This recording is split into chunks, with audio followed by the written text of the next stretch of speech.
Nah, materi kita yang kedua adalah melakukan identifikasi bahaya. Nah, tujuan pembelajaran kali ini adalah yang pertama nanti adik-adik bisa paham tujuan identifikasi bahaya, kemudian yang kedua adalah bisa paham tentang definisi bedanya antara bahaya dan risiko. Kemudian yang ketiga adalah memahami sumber-sumber bahaya, dan yang terakhir adalah mampu melakukan identifikasi bahaya untuk setiap pekerjaan. Nah, di sini dari keempat tujuan pembelajaran ini sebenarnya yang paling kritis atau critical point-nya itu di nomor 2. Bagaimana nanti bisa membedakan antara apa itu bahaya dan risiko. Pengalaman juga ketika melakukan assessment ke tenaga industri ya, hal yang sepele ini artinya bisa menentukan seseorang kompeten ataupun tidak. Karena ketika seseorang belum paham tentang bedanya bahaya dan risiko, ini otomatis nanti ketika membuat identifikasi akan tertukar mana bahaya dan mana risiko. Sehingga nanti penilaian pun akan berakibat juga, nanti penilaiannya bisa menjadi bias gitu. Karena belum bisa membedakan antara bahaya dan risiko. Jadi di sini meskipun hal yang sepele definisi, tetapi ini menjadi hal yang paling kritis ya. Seseorang itu bisa paham antara bahaya dan risiko. Seringkali misalnya di dalam pembelajaran ketika pembekalan mereka terlihat sudah memahami, tetapi ketika pada saat praktik ya masih suka tertukar antara bahaya mana dan risiko yang mana. Nah ini saya yakin kalau di adik-adik ini tentu tidak akan terjadi kesalahan seperti itu. Nanti akan saya berikan contoh ilustrasinya untuk bisa lebih memahami apa itu bahaya dan risiko. Kemudian ini untuk mencapai tujuan tersebut tentu saya membagi menjadi beberapa pokok bahasan. Yang pertama bedanya antara bahaya dan risiko, kemudian yang kedua adalah faktor-faktor penyebab kecelakaan, kategori sumber bahaya, kemudian tujuan dan persyaratan identifikasi bahaya, kemudian beberapa metode dalam melakukan identifikasi bahaya, dan yang keempat adalah ada namanya tugas mandiri ya. Di situ nanti adik-adik bisa download. Ada 2 tugas, yang satu adalah melakukan identifikasi bahaya terhadap minimal 5 pekerjaan. Jadi forumnya sudah kami disediakan, jadi diharapkan format Excel-nya tidak perlu dirubah ke format yang lain, cukup nanti adik-adik di-rename saja nanti filenya dengan nama-nama masing-masing. Kemudian yang tugas yang kedua adalah melakukan identifikasi dari gambar. Jadi dari sebuah ilustrasi nanti adik-adik coba disebutkan sebanyak mungkin sumber bahayanya apa, faktor bahayanya apa. Mungkin itu. Kita masuk ke materi yang pertama. Nah, ini seringkali seolah terlihat sederhana, tetapi banyak sekali orang yang bingung akhirnya membedakan mana bahaya, mana itu resiko. Jadi kalau ditanya mungkin masih suka tertukar ya, yang disebutkan resiko itu bahaya, padahal ada juga yang menyebutkan bahwa itu resiko. Nah, kita ambil saja lihat dari ilustrasi. Kalau kita lihat di ilustrasi ini, di sini ada terlihat gambar, ada manusia, kemudian ada ikan hiu, dan ini di laut ya. Di sini definisinya itu sudah tertulis bahwa sesuatu yang bisa berpotensial untuk mencederai. Jadi bahaya itu adalah segala sesuatu yang bisa berpotensial untuk mencederai. Nah, kemudian apa resikonya? Resikonya adalah sebuah kemungkinan. Jadi resiko yang perlu digarisbawahi adalah sebuah kemungkinan, the likelihood. Sebuah bahaya itu bisa menyebabkan kerugian atau mencederai seseorang. Jadi kalau dari kasus ini berarti resikonya adalah manusia itu dimakan oleh ikan hiu. Atau misalnya resiko yang lainnya adalah kalau tidak dimakan mungkin tenggelam. Nah, di sini sampai di sini mungkin sudah bisa membedakan ya mana bahaya dan mana resiko. Artinya resiko itu karena sebuah kemungkinan bisa terjadi ataupun bisa tidak. Kemudian kalau dari ilustrasi ini ada yang kiri ini sumber bahayanya adalah orang yang sedang berjalan, kemudian jalan rayanya ini kemudian mungkin ada kendaraan yang melintas, itu berarti sebuah sumber bahaya. Nah, sekarang bagaimana resikonya? Resikonya adalah tergantung dari berapa banyak bahaya tersebut. Misalnya kalau dari 2 kasus ini kita bandingkan, orang menyeberang di jalan ini tentu resikonya akan lebih besar tertabrak dibandingkan orang yang ada di gambar sebelah kanan. Sehingga tingkat risiko itu bisa ditentukan oleh seberapa banyak dia terpapar. Kalau di sini paparannya cukup banyak dibandingkan yang di gambar yang sebelah kanan. Jadi ini jumlah kendaraan, kemudian jalan raya, manusia. Sedangkan kalau di gambar samping ini jumlah kendaraannya mungkin tidak sebanyak yang ada di gambar yang kiri. Sehingga ketika menyeberang, risiko tertabraknya akan lebih rendah dibandingkan yang gambar yang sebelah kiri. Jadi ini risiko itu ditentukan oleh seberapa banyak terpapar. Kemudian berikutnya adalah gambar yang ada di sini. Kalau dilihat dari gambar ini, sebuah bahayanya adalah tulang ikan ya. Di sini tulang ikan, kemudian di sini adalah bakteri yang ada di dalam makanan, kemudian ini adalah bahan kimia yang ada di, katakanlah, di minuman ataupun makanan. Nah, resikonya adalah ya tentunya kalau makan ini mungkin akan tersedak atau menyangkut ya di tenggorokan kita, kemudian ini bisa jadi menjadi diare, kalau ini bisa jadi menimbulkan kematian. Nah, kita berbicara risiko, tadi kan ada risiko yang rendah, sedang, ataupun ada yang tinggi. Nah, ini risiko itu sebenarnya dipengaruhi ditentukan oleh ketiga hal ini. Seberapa banyak, kemudian seberapa lama, dan seberapa sering. Seperti kasus ini, misalnya bakterinya, jumlah bakterinya itu antara yang sedikit dan banyak, tentu risikonya yang lebih banyak, lebih tinggi adalah bakteri yang banyak. Jadi ini risiko ini ditentukan 3 hal, seberapa banyak, seberapa lama terpapar, kemudian seberapa sering. Kemudian ini gambar yang berikutnya adalah, ini ada 2 hal yang sama, 2 buah telur, tetapi resikonya berbeda. Nah, bagaimana resikonya itu berbeda? Yang pertama mungkin dengan cara dimasak terlebih dahulu, kalau yang ini adalah telur yang langsung kita makan. Nah, resikonya tentunya tergantung dari seberapa banyak pengendalian yang kita lakukan. Nanti di hari kedua ya, di hari Selasa, nanti ada deh mendapatkan materi tentang pengendalian resiko. Ya tujuannya adalah menurunkan nilai resiko tadi. Seperti 2 kasus ilustrasi ini, bagaimana kita menurunkan resiko untuk resiko untuk terkena diare katakanlah, dengan cara melakukan treatment ataupun memasak terlebih dahulu telur yang akan kita makan, sehingga nanti resikonya akan berbeda antara telur yang kita masak secara langsung atau melalui dimasak terlebih dahulu. Kemudian berikutnya adalah sehingga dari beberapa ilustrasi tersebut, definisi bahaya bisa kita bedakan dengan resiko. Di sini kalau saya ambil dari OSAS, bahaya itu adalah sebuah sumber, situasi, ataupun aktivitas yang berpotensi menimbulkan cedera dan atau penyakit akibat kerja. Ini definisi dari OSAS. Kemudian definisi lainnya berdasarkan ISO yang sekarang adalah sebuah sumber yang berpotensi untuk menyebabkan cedera atau kesehatan yang buruk. Sumber itu bisa beragam. Bisa lingkungan, bisa manusia, bisa peralatan, bisa cara kerja, dan sebagainya. Jadi bahaya itu adalah segala sesuatu. Ini sengaja saya memberikan warna biru ya untuk bisa lebih memahami perbedaan antara bahaya dan risiko. Nah, apa itu sekarang risiko?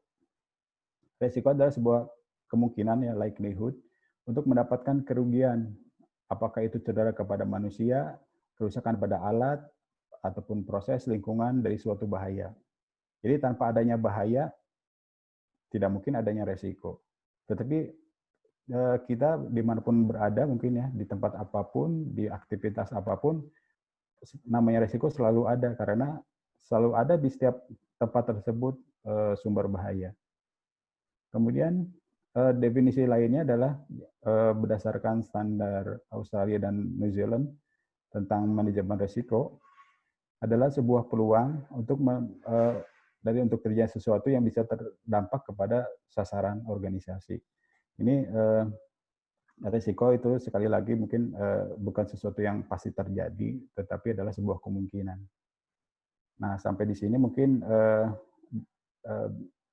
sudah jelas ya? Atau silakan kalau ada yang mau ditanyakan. Sementara kita lanjut dulu. Kalau lihat dari gambar ini, terserah adik-adik mungkin ada yang memberikan pendapat ya dari 4 gambar ini. Silakan jika ingin ada yang memberikan komen, unmute saja ya. Ini dari 4 gambar ini bahayanya apa dan resikonya apa. Silakan saja. Ada yang mau memberikan pendapat?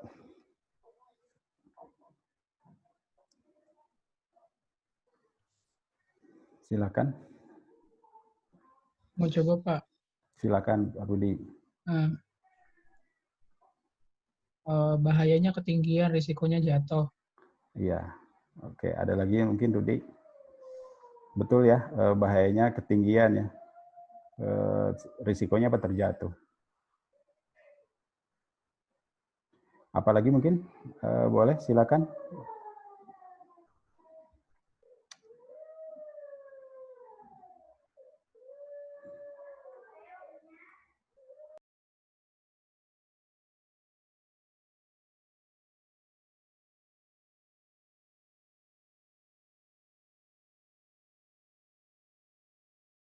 Silakan mungkin ada yang mau memberikan pendapat ya.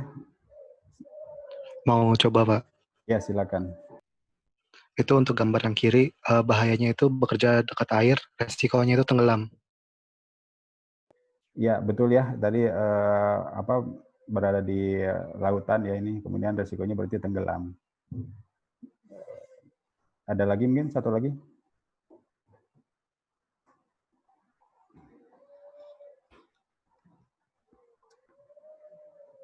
Oke, mungkin tidak ada ya.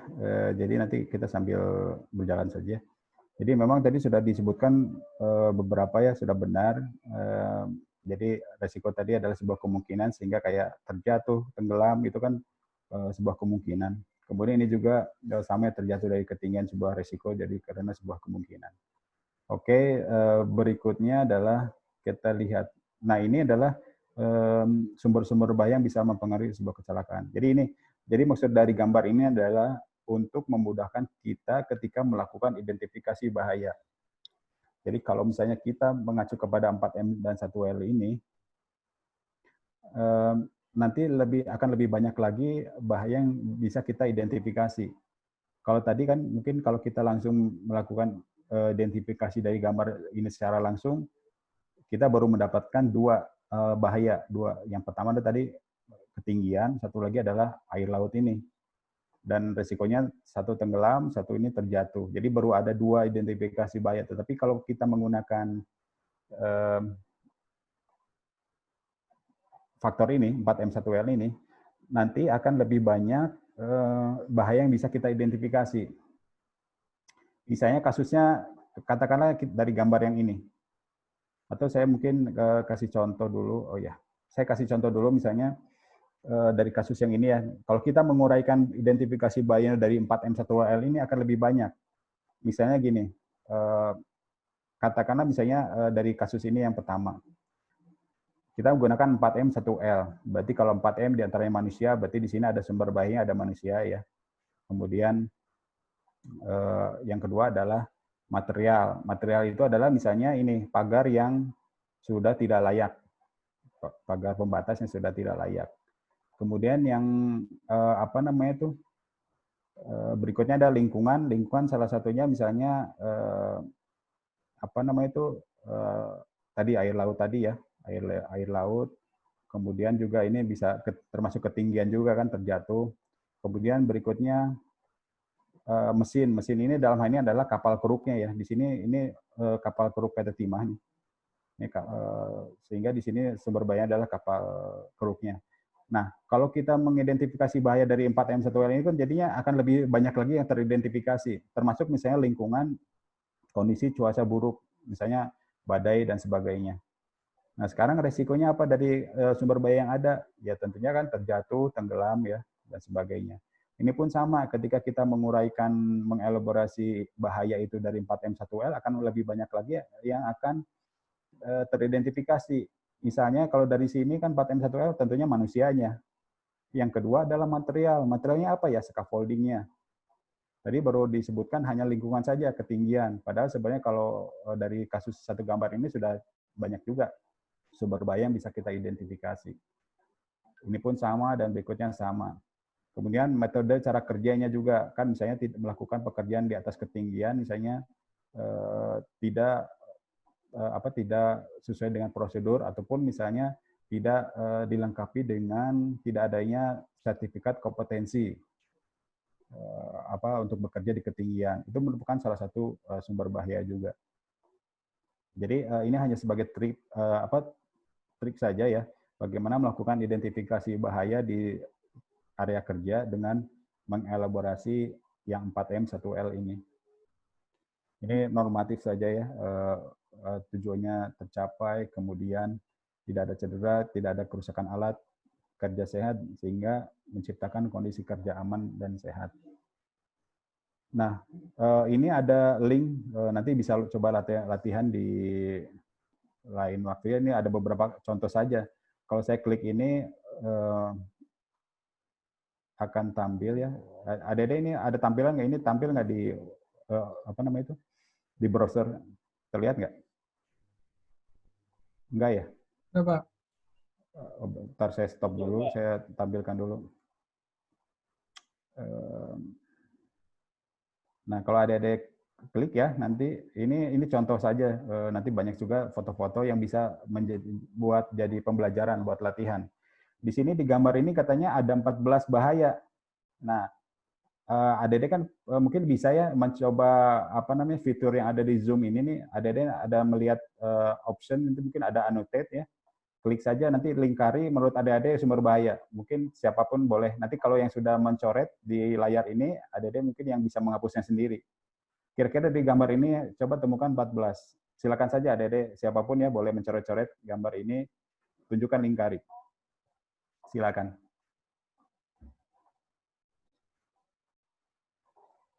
Sudah bisa melingkari belum? Maksudnya menggunakan fitur itu yang annotate itu?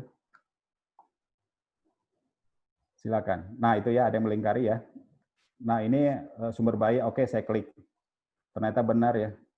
Ini bisa mengganggu misalnya bisa menjadi mengakibatkan sebuah kecelakaan. Kemudian apalagi mungkin? Ini baru satu ya dari 14. Kemudian yang mana ini? Oh, ini ada yang ini ya, ikatan. Nah, ini benar. Ini tabung ini tidak diikat, tidak dikunci dengan aman. Ini terlihat terlepas. Kemudian ini ada yang melingkari ini, maksudnya mungkin apa nih? Saya klik aja. Nah, ini dia tidak menggunakan baju yang high visibility ya, menggunakan baju seperti ini, rompi lah. Oke. Kemudian ini juga ada yang komentari ini. Nah, ini tidak di adjust ya, di setting sesuai dengan baik ya. Spion. Kemudian ini juga walkie-talkie juga yang tidak diletakkan di tempat yang tidak aman.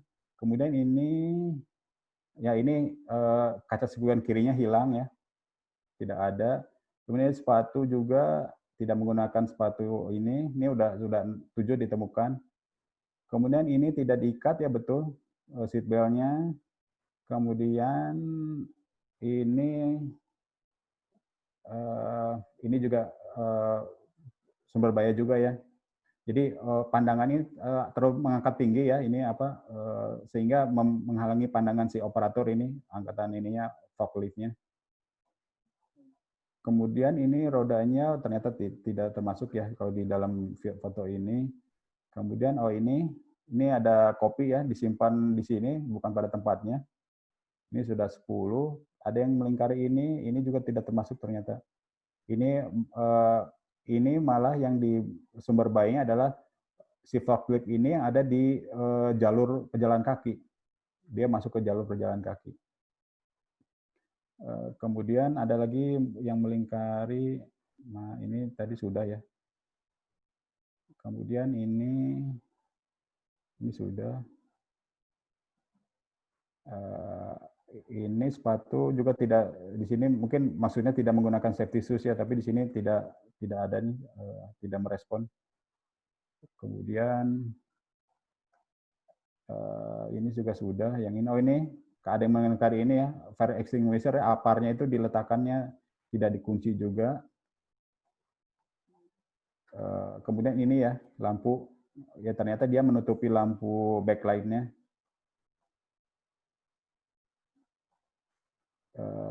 Sudah. Ini tidak juga, tidak saya temukan. Nah ini sudah ketemu semua ya. Posisinya ini juga ini tidak tepat.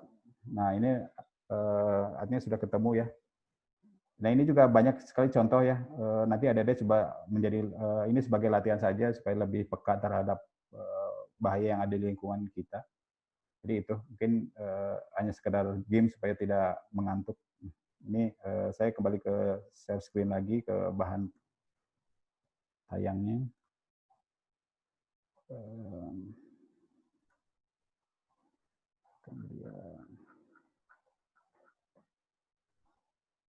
Nah, mudah-mudahan ya nanti buat apa namanya itu.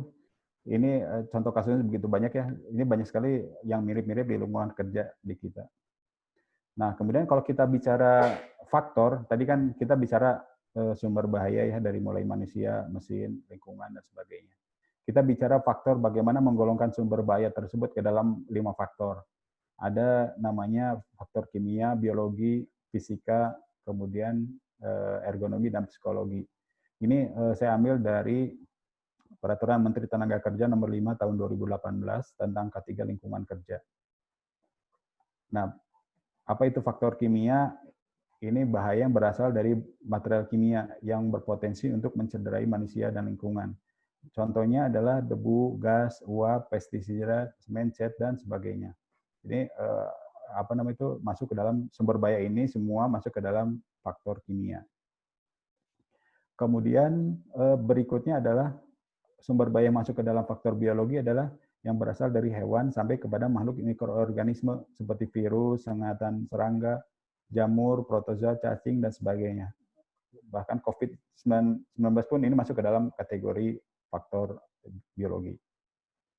Kemudian berikutnya adalah sumber bahaya masuk ke dalam faktor fisika, misalnya bahaya yang dapat menyebabkan gangguan kesehatan terhadap tenaga kerja yang terpapar secara terus-menerus.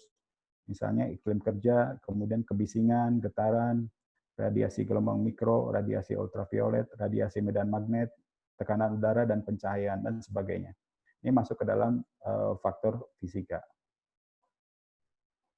Kemudian yang masuk ke dalam faktor ergonomi adalah bahaya yang berasal dari proses pengangkatan material dengan melibatkan tubuh manusia secara langsung. Misalnya kita ambil di sini adalah posisi tubuh dalam meraih sesuatu, membungkuk, berputar, berlutut, jongkok, memegang posisi tetap, menggenggam pada bagian tepi, dan pengulangan. Nah, hal-hal seperti ini memang kalau sekali dua kali yang kita lakukan mungkin tidak akan memberikan efek kepada ergonomi ya, bentuk tubuh manusia. Tetapi kalau misalnya dilakukan secara terus-menerus, seperti halnya misalnya ada apa namanya itu tenaga buruh katakanlah ataupun tenaga berat yang mengangkat beban setiap hari, ini akan berakibat kepada ergonomi. Ini untuk hal yang kecil saja ya, untuk hal ergonomi misalnya dalam mengangkat beban yang ada ataupun mengangkat barang yang ada di lantai, tidak melihat apakah beban itu berat atau ringan, tetapi cara mengangkat beban itu yang paling penting. Ini contoh cara yang salah ketika mengangkat sesuatu yang ada di lantai. Jadi apa namanya itu dia mengangkatnya seperti ini sehingga kalau kita lihat ini bentuk tulang belakangnya tidak lurus seperti ini ya, melengkung ya. Nah ini hal yang sering dilakukan.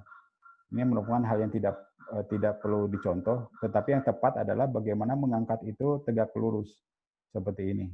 Jadi letakkan benda yang akan kita angkat ini berada di antara dua kaki kita, sehingga ketika mengangkat ini badan kita, punggung kita, tulang belakang kita ini akan tetap lurus.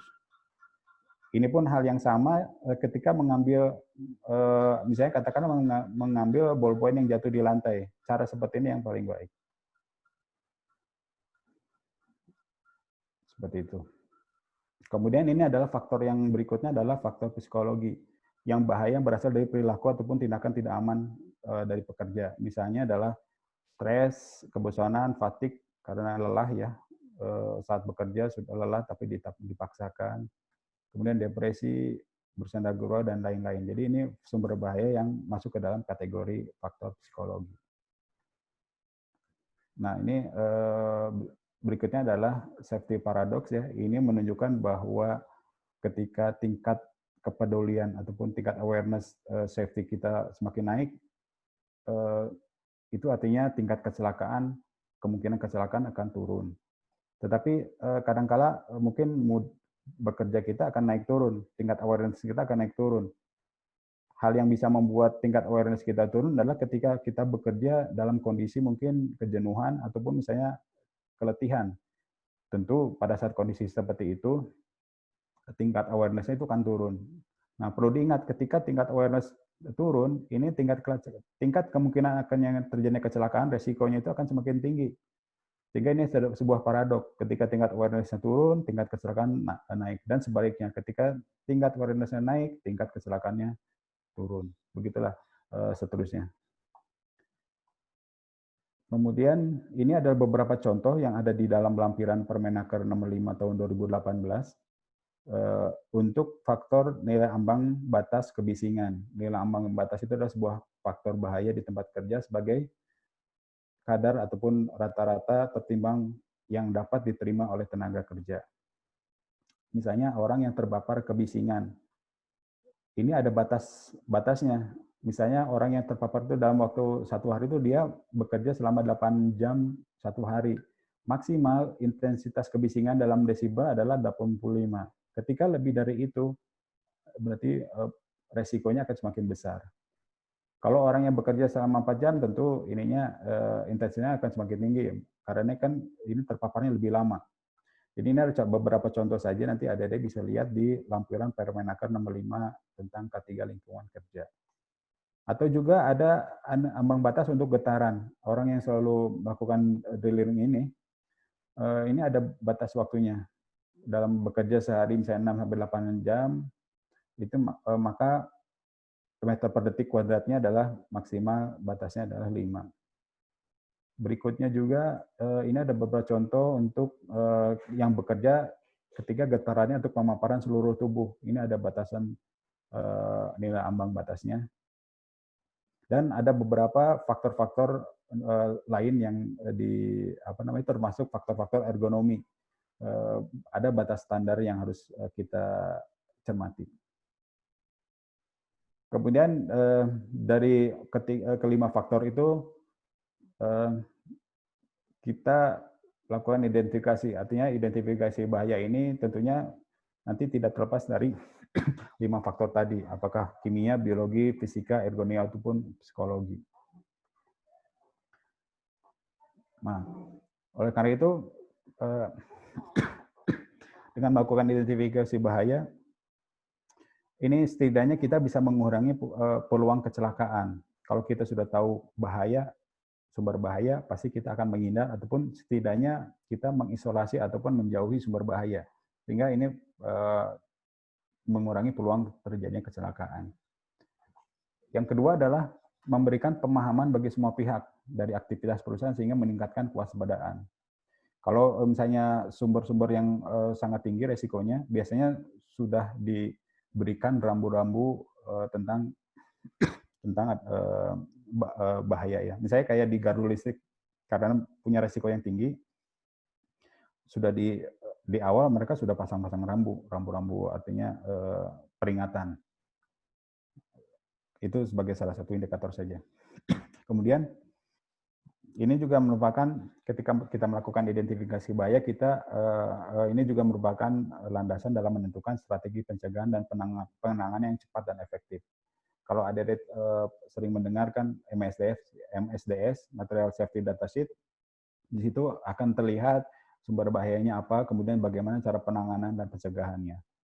Kemudian juga dalam melakukan identifikasi bahaya juga memberikan informasi yang terdokumentasi mengenai sumber bahaya di dalam perusahaan. Dan ini yang hanya sebagai perlu pertimbangannya ketika melakukan identifikasi yang seperti tadi, Bagaimana kita mengelaborasi, mengidentifikasi potensi bahaya itu dengan melihat 4M dan 1L ini. Kemudian kita dalam melakukan identifikasi tentunya mempertimbangkan aktivitas yang rutin dan non-rutin.